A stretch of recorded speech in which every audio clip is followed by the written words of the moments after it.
माता शबरी की कथा।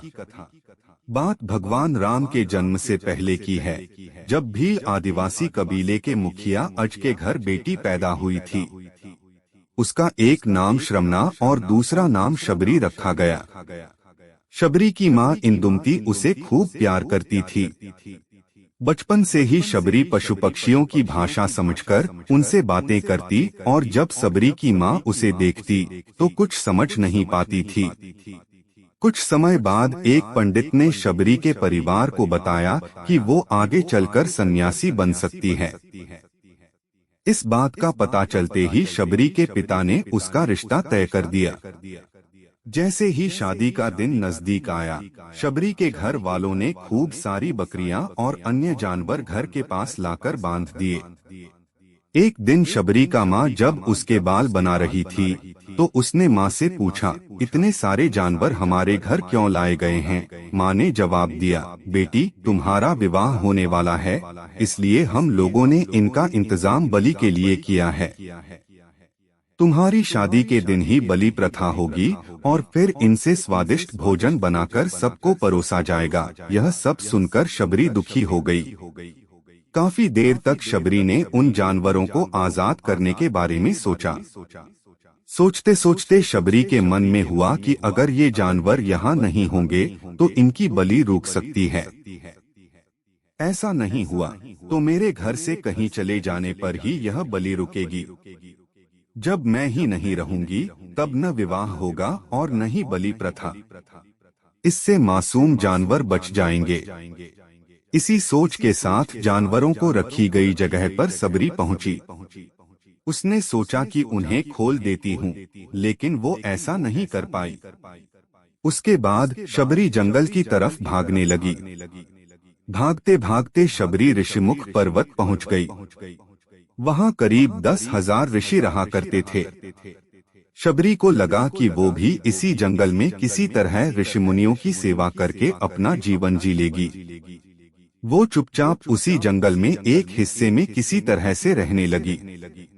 शबरी रोजाना ऋषिमुनियों की झोपड़ी के आगे झाड़ू लगाती और हवन के लिए लकड़ियां भी लाकर रख देती। ऋषिमुनियों को समझ नहीं आ रहा था कि जंगल में उनके काम अपने आप कैसे हो रहे हैं। एक दिन शबरी को किसी ऋषि ने देख लिया।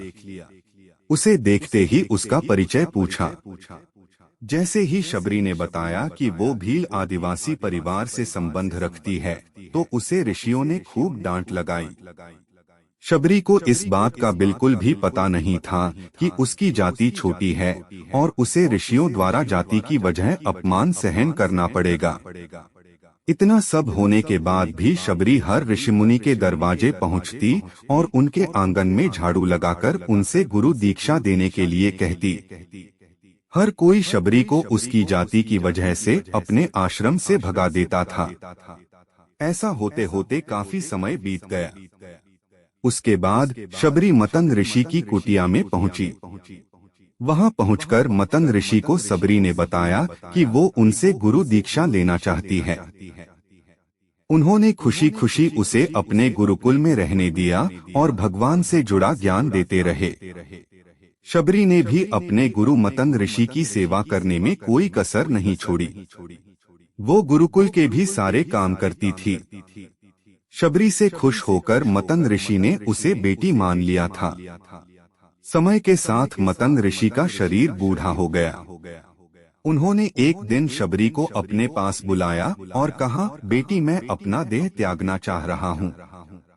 बहुत साल हो गए इस शरीर में रहते रहते। शबरी ने दुखी मन से कहा, आपके ही सहारे मैं इस जंगल में रह पाई हूँ।